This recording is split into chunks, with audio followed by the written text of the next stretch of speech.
ચલો આજે આપણે ન્યૂ અપડેટમાં કાંઈક નવું જાણીએ. આજે આપણે ડીજે વિશે કાંઈક નવી માહિતી મેળવીશું.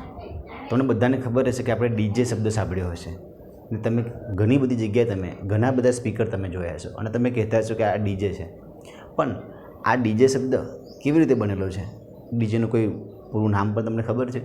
તો ડીજે ડિસ્ક જોકી શબ્દ પરથી બનેલો છે. ડિસ્ક પરથી ડી ને જોકી પરથી જે શબ્દ ઉઠાવેલો છે. પણ આ ડિસ્ક જોકી અથવા કે આ ડીજેનો ગુજરાતીમાં શું મિનિંગ થાય છે, એટલે કે ગુજરાતીમાં શું અર્થ છે? તો કે ગુજરાતીમાં તેનો મતલબ એવો છે કે કોઈ પણ ગીત કે સોંગને પહેલાં રેકોર્ડેડ કરવામાં આવે છે અને રેકોર્ડેડ કરીને તે સોંગને બીજી વાર પ્લે કરવામાં આવે છે, એટલે કે વગાડવામાં આવે છે. તો આને આપણે ડીજે કહેતા હોય છે. તો આ રીતે આપણે તે ડીજે શબ્દ આવ્યો છે.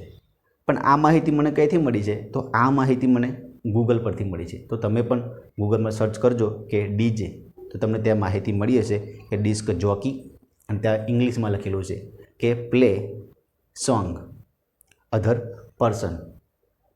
તો એનો મતલબ એવો જ થાય છે કે કોઈ પણ સોંગ કે ગીત જ્યારે તમે રેકોર્ડ કરી લો છો અને પછી તેને પ્લે એટલે કે વગાડો છો, તો આખી જે આ પદ્ધતિ જે બની છે તેને શું કહેવામાં આવે છે? તો કે ડીજે કહેવામાં આવે છે.